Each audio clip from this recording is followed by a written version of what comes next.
नमस्कार दोस्तों, कैसे हो आप सब। माता रानी की कृपा और भगवान शिव की कृपा से सभी अच्छे होंगे और अपने घरों में स्वस्थ होंगे।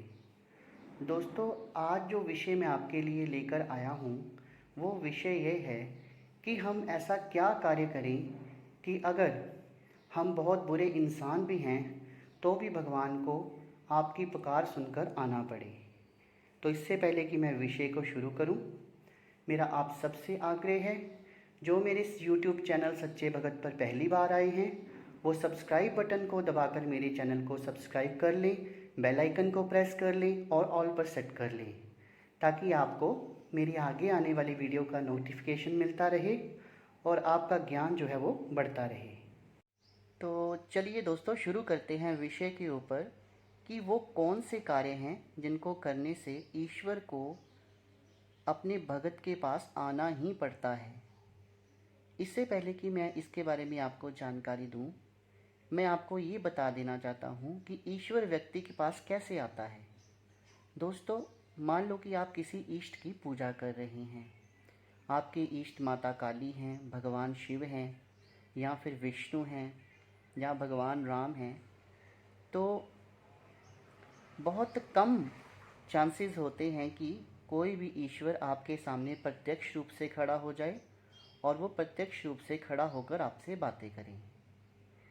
ईश्वर जो है वो हमेशा अप्रत्यक्ष रूप से ही आपको प्राप्त होते हैं। बहुत ही बिरले साधक हैं जिन्होंने ईश्वर को इतना मजबूर कर दिया था कि वो प्रत्यक्ष रूप से भी उनके साथ रहते थे, जैसे कि रामकृष्ण परमहंस। कहा जाता है कि वो माता काली के परम भक्त थे और उनकी विशेष कृपा उनको प्राप्त थी और अपनी माँ के स्वरूप वो उनको पूजते थे। दोस्तों, माता काली उनके साथ अप्रत्यक्ष रूप से नहीं बल्कि प्रत्यक्ष रूप से रहती थीं। परंतु ये सौभाग्य जो है हर व्यक्ति को प्राप्त नहीं होता। होता क्या है कि जब आप किसी इष्ट की बहुत अत्यधिक पूजा करते हैं और उनका आशीर्वाद आपके सिर पर होता है या उनकी कृपा आप पर होती है, तो वो अप्रत्यक्ष रूप से होती है। मान लो कि अब कोई माँ दुर्गा की बहुत अधिक पूजा करता है या फिर माता काली की बहुत अधिक पूजा करता है, तो उसे क्या होगा, जब जब उसके इष्ट की कृपा उसे मिलेगी तो सबसे पहले उसे स्वप्न में माता के दर्शन होंगे। अब जिन लोगों के ऊपर माता काली की कृपा होती है उन्हें स्वप्न में छोटी छोटी कन्याएं दिखती हैं जिन्होंने श्रृंगार किया होता है। वो माता का स्वरूप है, चाहे आप माता काली समझ लें, चाहे आप माता दुर्गा समझ लें। इसके अलावा अगर स्वप्न में कई बार क्या होता है कि व्यक्ति को शेर दिखते हैं और जैसे ही वहाँ पर एक छोटी सी कन्या आती है तो शेर जो है वो दूर चले जाते हैं। तो ये भी इस चीज़ का द्योतक है कि माता काली की उस पर कृपा है और माता काली जो हैं वो अप्रत्यक्ष रूप से उसके साथ हैं।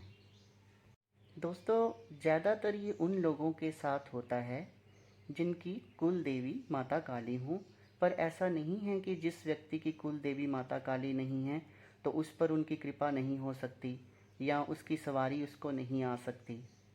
अगर कोई सच्चे मन से, क्योंकि मैं कई बार अपनी वीडियोस में कह चुका हूँ कि ईश्वर जो हैं वो केवल व्यक्ति के भाव को देखते हैं, ना तो वो किसी मंत्र के अधीन है ना ही किसी तंत्र के अधीन है। तो ज़रूरी नहीं है कि अगर किसी की कुल देवी माता काली है तो उसी के ऊपर कृपा होगी। कृपा किसी के ऊपर भी हो सकती है। जिसके ऊपर उसके इष्ट की कृपा हो जाती है दोस्तों, एक संकेत और उसको स्वप्न में मिलता है।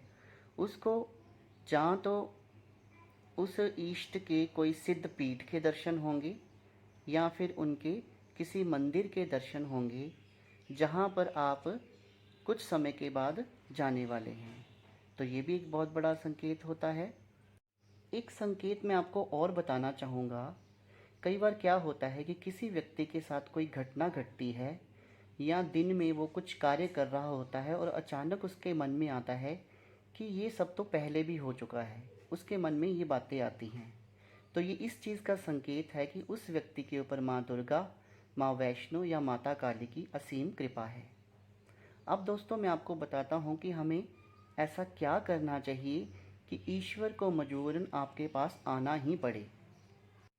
तो दोस्तों, अगर आप चाहते हैं कि ईश्वर आपके पास आएँ तो इसका एक ही फंडा है कि आपको भी देव्य तुल्य होना पड़ेगा, तभी ईश्वर आपके पास आएंगे। आपका शरीर जो है वो पवित्र होना चाहिए। आपको रोज़ स्नान करके पूजा पाठ करना चाहिए और अपने शरीर को बिल्कुल गंदा नहीं रखना है। जैसे देवताओं के शरीर बिल्कुल पवित्र होते हैं, वैसे अपने शरीर को बना के रखना है। ये पहला कार्य आपने करना है। अगला कार्य जो आपने करना है वो ये है कि आपका भाव जो है वो ठीक होना चाहिए। दोस्तों, मैं अपनी बहुत सारी वीडियोस में बार बार बोल चुका हूँ कि ईश्वर केवल भाव के भूखे हैं। वो किसी मंत्र के, किसी रिचुअल के, किसी तंत्र के, किसी यंत्र के वाद्य नहीं हैं।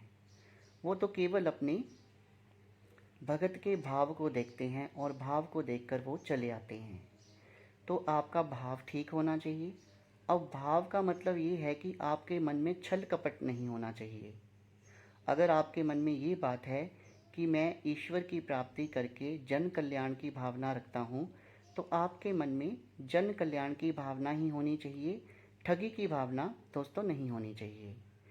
तो आपको, जैसे देवी देवताओं के मन में कोई ठगी नहीं होती, देवी देवताओं का दिल बिल्कुल साफ होता है। वो अपनी कृपा हर व्यक्ति पर बराबर बनाए रखते हैं। वो जितना मनुष्यों को चाहते हैं उतना ही वो दैत्यों को, किन्नरों को, हर प्रकार की प्रजाति को चाहते हैं। और उनकी कृपा हर प्रकार की प्रजाति के ऊपर बराबर ही होती है। किसी के साथ वो कम ज़्यादा नहीं करते। इसी तरह के आपके भाव होने चाहिए। कभी भी किसी को आप कोई गलत शब्द ना बोलें, अपशब्द ना बोलें, या ऐसा कुछ ना बोलें कि जिससे अगले व्यक्ति का मन दुखी हो। ब्रह्मचर्य का पालन करें। ब्रह्मचर्य का मतलब दोस्तों ये है कि अब जैसे आप गृहस्थ आश्रम में रहते हैं, तो ये तो नहीं है ज़रूरी कि आप सारी उम्र ब्रह्मचर्य ही रखेंगे। पर जब तक आपकी साधना चल रही है, चाहे वो 11 दिन की है, 41 दिन की है, 21 दिन की है, तब तक आपको ब्रह्मचर्य रखना चाहिए।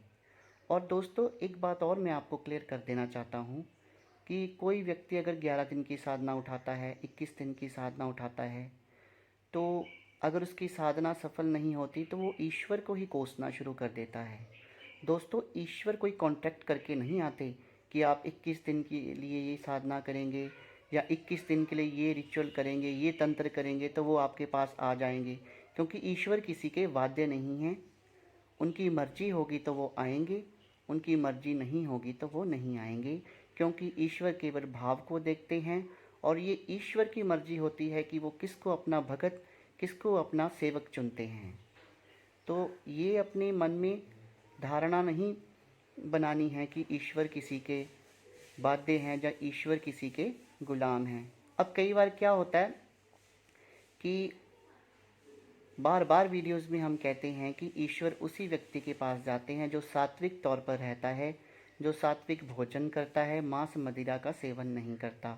अब कुछ लोग बीच में बोलने लगते हैं कि माता काली तो मांस मदिरा लेती हैं, भैरव बाबा तो मदिरा लेते हैं, तो हम उनके भक्त हैं तो हम मांस मदिरा क्यों ना खाएं।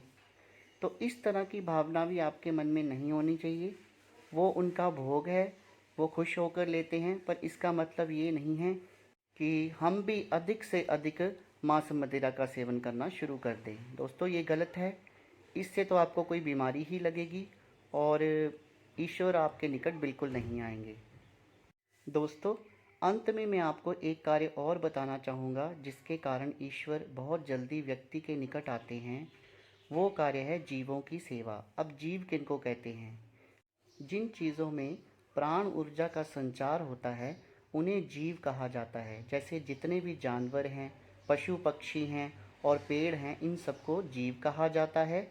और इनकी सेवा करने से भी ईश्वर बहुत अत्यधिक प्रसन्न हो जाते हैं और सेवा करने वाले व्यक्ति के बहुत निकट आ जाते हैं, उसके ऊपर अपनी कृपा बरसाते हैं और अप्रत्यक्ष रूप से उसका साथ देते हैं। लेकिन दोस्तों, इस सेवा में भी आपका भाव जो है वो ठीक होना चाहिए। तो ईश्वर किन कार्यों के करने से बहुत जल्दी आपके पास आ जाते हैं? चाहे अतीत में आप बहुत बुरे रहे हों, आपने बहुत बुरे कार्य किए हों, तो भी ईश्वर आपके निकट आते हैं और आपके पापों को काट देते हैं। वो मैंने इस वीडियो में बताने की कोशिश की है।